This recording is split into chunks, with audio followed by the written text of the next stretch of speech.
President Trump is about to mark his 100th day in office. It comes as a key campaign promise is to end the war in Ukraine, and against the backdrop of that extraordinary meeting between President Trump and President Zelensky. Mr. Secretary, is Russia and Ukraine now closer to a deal in the wake of that meeting?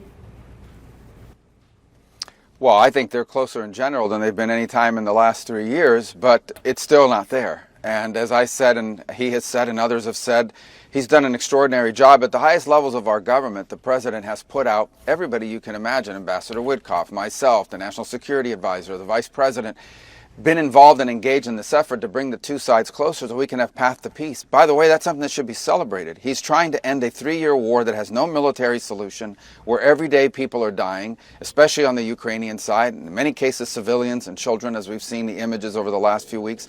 He's trying to bring this war to an end, and we've made real progress. But those last couple steps of this journey were always going to be the hardest ones, and it needs to happen soon. We cannot continue, as I said, to dedicate time and resources to this effort if it's not going to come to fruition. Well, I always think it's silly to set a specific date or whatever, but I can just tell you that almost 100 days into this presidency, the president has dedicated a tremendous amount of time and energy to this. And we think we brought the sides closer than they've been in a very long time, but we're not there yet, and it needs to start happening. We need to start, I think this is going to be a very critical week.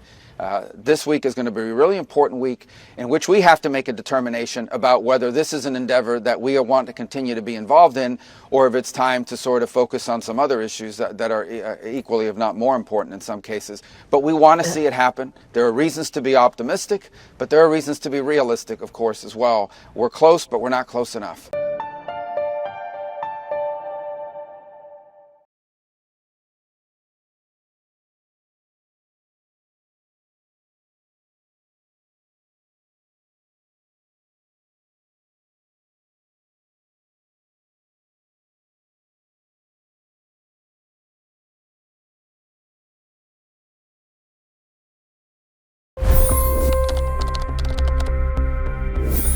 $25 crore गरीब गरीबी को परास्त करके बाहर निकले।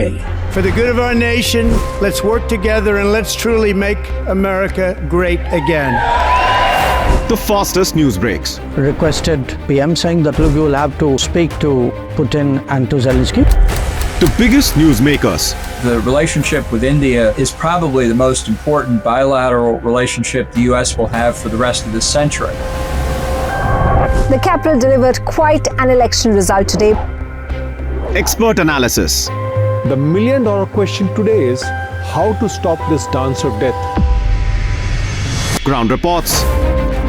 I'm standing at the crossroad of the Kumbh Mela. Behind me are more than 100 entry guards.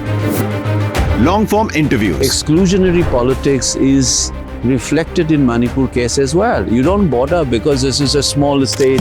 Deep dive into burning issues. It's often said DRC could be the richest country in the whole world. It's because of what sits underneath. Why exactly did the US topple the Sheikh Hasina government? HT videos. We don't just break news, we break it down.